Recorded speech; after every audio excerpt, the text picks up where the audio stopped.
శ్రీరామనవమికి వడపప్పు, పానకం ఎందుకు తీసుకోవాలి? మన ప్రసాదాలన్నీ సమయానుకూలంగా, ఆయా ఋతువులను, దేహారోగ్యాన్ని బట్టి మన పెద్దలు నిర్ణయించినవే. వడపప్పు, పానకం కూడా అంతే.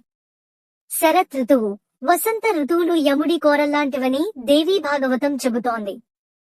ఈ ఋతువులో వచ్చే గొంతు వ్యాధులకు పానకంలో ఉపయోగించే మిరియాలు, ఏలకులు ఉపశమనాన్ని ప్రసాదిస్తాయని, ఔషధంలా పనిచేస్తాయని చెబుతారు. పానకం విష్ణువుకి ప్రీతిపాత్రమైనదని కూడా చెబుతారు. పెసరపప్పు శరీరంలోని ఉష్ణాన్ని తగ్గించి చలవ చేస్తుంది. జీర్ణశక్తిని వృద్ధి చేస్తుంది. దేహకాంతికి, జ్ఞానానికి ప్రతీక. పెసరపప్పును వడపప్పు అంటారు. అంటే మండుతున్న ఎండల్లో వడదెబ్బ కొట్టకుండా వేడి నుంచి కాపాడుతుందని అర్థం. పెసరపప్పు బుధ గ్రహానికి ప్రీతిపాత్రమైనది. పూర్వీకులకు పెసరపప్పు ఎంతో ప్రశస్తమైనది. అందుకని ఒక్క శ్రీరామనవమి రోజునే కాకుండా ఈ వేసవిలో వడపప్పు, పానకం తీసుకుంటే మంచిది. మీకు, మీ కుటుంబ సభ్యులకు శ్రీరామనవమి శుభాకాంక్షలు.